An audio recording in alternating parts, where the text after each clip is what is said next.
Hello, everyone. Welcome to week 8. I'm going to walk you through this week and go through all the expectations and give you some little tips and tricks along the way. Your future self is definitely going to thank your present self for watching this video. It'll make this week so much easier. So let's begin. I'm going to start with content. And I'm going to go to week 8 and I'm going to make sure that I understand what is due this week. And you can see that there's a lecture video on our focus this week of comparative analysis. And then you have Portfolio 1 and Portfolio 2. I've had a few questions about midterms. This class does not use tests as a method for assessment. So we won't have a midterm, we won't have a final. However, we do have more weighted work is the best way for me to put it as we go through the semester. So it's kind of a trade-off. It's ours is embedded within, if that makes sense. So there isn't anything additional other than these things that you'll be completing this week. Once I load the video and you move on down, you will see that the first thing is the lecture component. So the lecture is here for you, and then Portfolio 1 assignment guidelines are here for you as well. I'm going to go over those assignment guidelines just to make sure we're on the same page and we know what the expectation is. And you can see that it's laid out just like it has been before.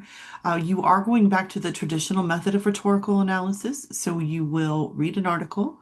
It's linked for you here, Omnivore's Dilemma with Michael Pollan, and you're going to write a rhetorical précis. Please keep practicing that rhetorical précis model. I've seen a lot of improvement over the last few weeks, and I'm really impressed with how well you're doing. I know it's a heavy lift. I know it is a hard skill to learn, but you're getting it, and that's what's important. Then you're going to write a rhetorical analysis paragraph. Now, this is not a regurgitation of what you did in the précis. The précis is like a rhetorical summary of the text, whereas the rhetorical analysis paragraph is looking specifically at the choice, appeal, or tone that you want to highlight and focus on that you think is truly important about this text. And I'm telling you what I want you to focus on is compare and contrast. So this author is going to use that mode, and I want you to analyze how it's used so that you have an understanding of where to go from there. Pay attention to the lecture notes so that you know what you're looking for when it comes to rhetorical analysis, and bring that into your writing of comparative analysis that the author uses. So just to reiterate your criteria for success, you're going to write a rhetorical précis.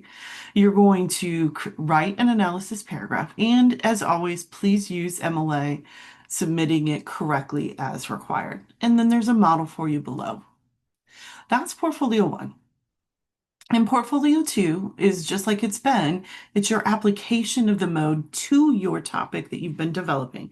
You're not going to do a new topic. You're not changing topics at this point. You need to be honing in on what it is that you're going to do with Portfolio 3. Now, the last 2 weeks we did narration and we did definition, and I told you that was a part of the introduction. Comparative analysis is not, and depending on how you write, depends on where this shows up within the text. But what comparative analysis is it's the logic of the essay. It is where you bring in the claim and counterclaim and have them in conversation with one another, and then follow up with a refutation back to your point of view.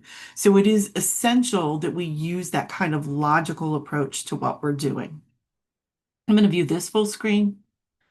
All right, so your task is this. You're going to reflect on 2 different perspectives that connect to your topic through subscription database resources through the KSU library. And in a minute, I'll show you some quick tips and some easy ways around that to get to what you need.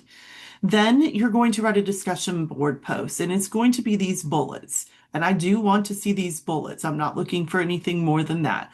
So I want an introduction, your stance, your analysis of the 2 perspectives that are coming into conversation with your topic, evidence from your sources, a reflection of these viewpoints in your understanding of the topic, and how this is going to help you with Portfolio 3 and shape your stance.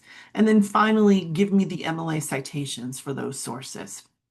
Now, I do not want you to load this as a document. I want you to actually type it into the discussion board so that your peers can get to the information quickly and they can efficiently give you support and feedback.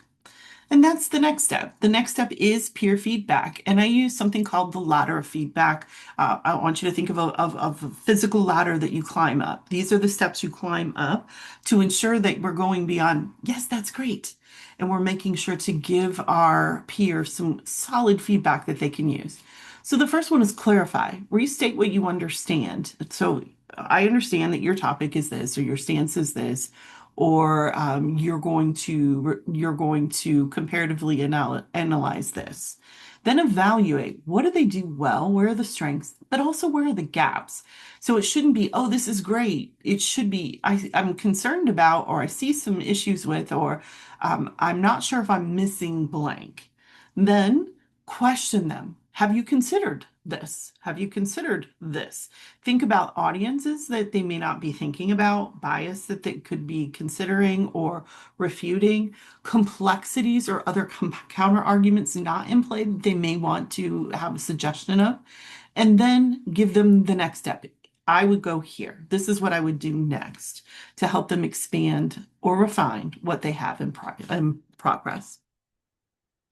Success criteria is here. Clearly and concisely contrast the opposition viewpoint with your own, highlight the main points of your agreement, and document your research with MLA. That's what I'm looking for. And as always, I've given you a model. This is the original post, including my works cited. I went to 3 because at the time I didn't have at my handy dandy little fingers what I'm about ready to show you. I wish I had. So it took me 3 to be able to do what it was that I wanted to do. And then ultimately, this is that peer response using that ladder of feedback. Now, if you're counting, this means that you should be at 3 sources by the end of this week. And that is by design. We're doing bits and pieces of research along the way to make sure when we get into Portfolio 3, it's not such a heavy lift and you've had some feedback along the way of where to go with your argument essay. So that is Portfolio 2. Now let me show you how to use subscription resources. So I'm on the KSU website, nothing fancy here. And I'm going to go to academics, and then I'm going to go to university libraries. Now, some of you are familiar with academic research. You used it in high school or you used it in other college courses since you become a college student. But sometimes it can be overwhelming, and not knowing where to go can cause some frustration and some time wasting, for lack of a better way to say it. So let me walk you through how I would do this assignment, given what resources you have available to you today. So I'm going to click on Find a Database in the middle here. It's going to go to all the databases that KSU subscribes to. And I want you to click G for Galileo. Galileo is probably my favorite source because it is a curation of sources from the state of Georgia across all sorts of institutions that are at your fingertips. And I find this highly, highly usable in many types of researching information. And generally, we want to go here and we want to type in our topic, right? But I'm going to have you go to all databases.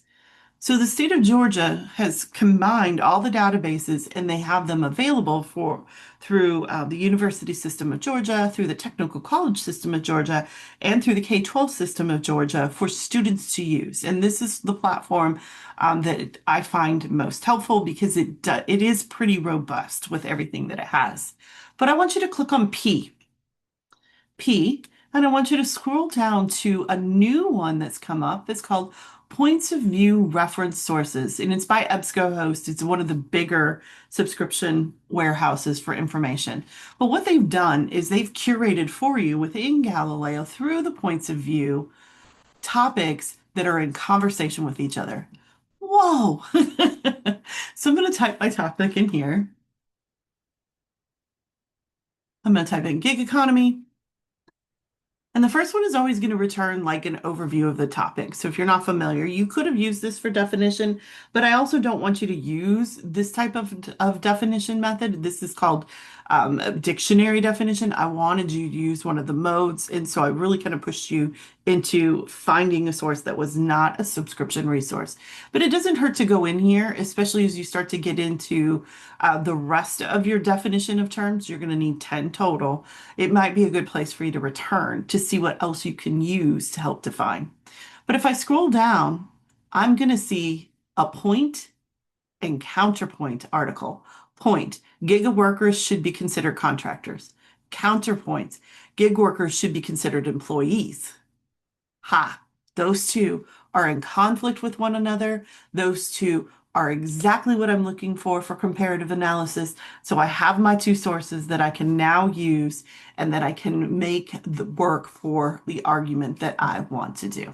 So these are great ways in which to do it. And one of the other things I like about subscription resources is if I go here and I go to the Cite button, and I choose MLA, because that's what we're using in this course, I have my citation to copy and paste out.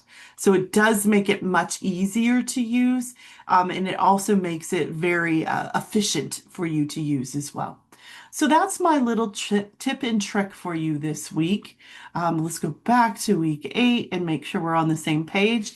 So we are one more week of these rhetorical modes. And then in week 10, we shift gears into portfolio 3.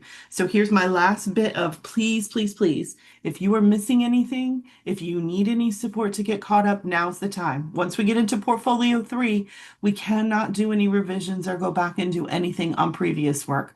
So if your grade right now at the midterm is not where you want it to be, please reach out by email. Let's have a conversation. Let's come up with a plan to make sure that you can end with this semester at the successful level that you choose. Have a great week. I'll see you next week.